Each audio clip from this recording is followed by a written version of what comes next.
What do you like to say? What would you like to say, Damien? Huh? That's perfect. That's exactly what I wanted you to say.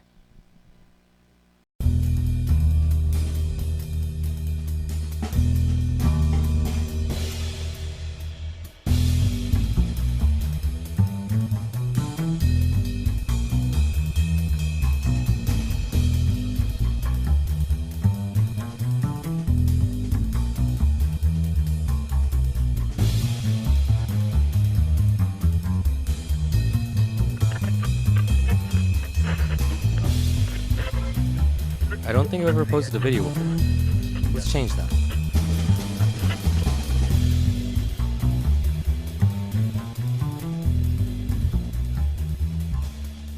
And welcome to the loveliest show on the web. Now, I don't really know what I want this to be, but I know for a matter of fact I don't want it to be just another camera review. I don't want to do that. However, let's talk about philosophy of cameras. And cue background music. But for our first talk, I want to go over an elusive aspect of photography I would not say a lot of people have. Lesson 1, trust in your photo.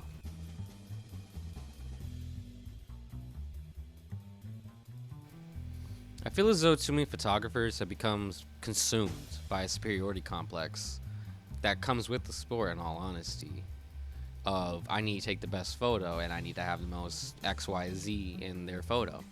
And I blame social media for that.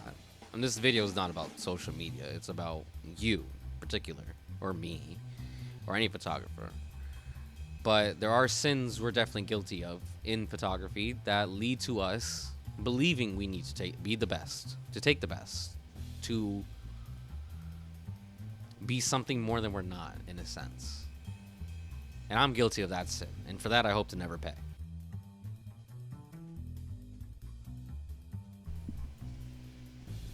But remember, I'm an emotional thrill seeker, or as the French say it, exploiteur.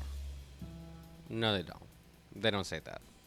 Those kind of people I'm talking about, they usually use photography as a medium to show people in the Western world that their actions have consequences. However that may be, it's not a particular attack or a jab. It's just as it is. Western world did some shit. People gotta pay for it. With that comes our first example. Alright, let's get to figure A. I mean 1. Whatever I labeled it as.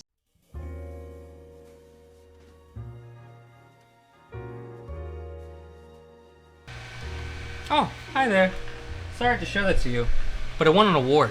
So let's get to why I showed you that in the first place. Aw, look at the baby.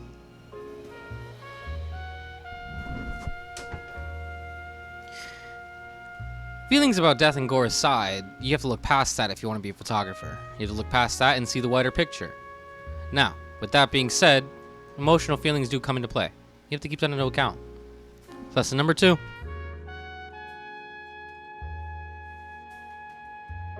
Been called that name in years.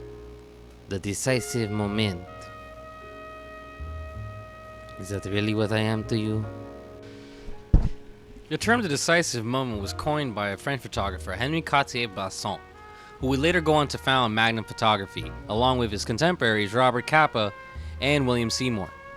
Now, with that being said, I'm not going to go on about Robert Capa or any of those men, because that's not what this is about again. What this is about is to trust in the decisive moment, to trust in the process, and to trust in your photo. But first, please consider the following.